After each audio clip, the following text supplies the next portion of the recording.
Une société civile ivoirienne présente à cette séance de travail engagée par le Premier ministre Amadou Gon Coulibaly dans le cadre du dialogue politique portant sur la réforme de la commission électorale indépendante.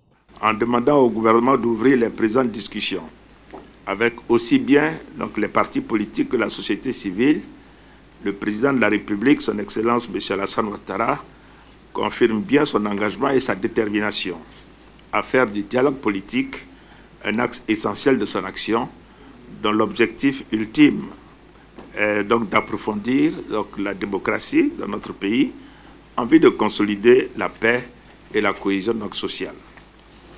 C'est donc cet état d'esprit qui doit présider à nos travaux et à nos échanges, qui doivent être placés sous le sceau de la responsabilité et de l'ouverture, afin de parvenir à un équilibre acceptable pour tous et qui renforce la démocratie dans notre pays. Une société civile ivoirienne plutôt satisfaite au terme de cette séance de travail. On a réaffirmé notre volonté à participer de façon objective à la réforme de la CEI. Nous allons nous retrouver bien entendu avec les autres structures pour qu'ensemble nous puissions avoir une proposition commune et cette proposition pour l'avancement de la démocratie et la cohésion sociale dans notre pays.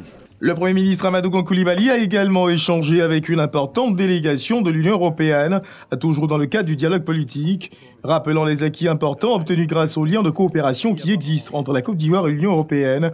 Il s'est également réjoui des perspectives de cette collaboration. J'ai la ferme conviction qu'une nouvelle ère s'ouvre dans nos relations avec votre illustre institution et que le dialogue que nous relançons ce jour contribuera à fortifier pour encore plus longtemps les liens de mariage qui nous unissent.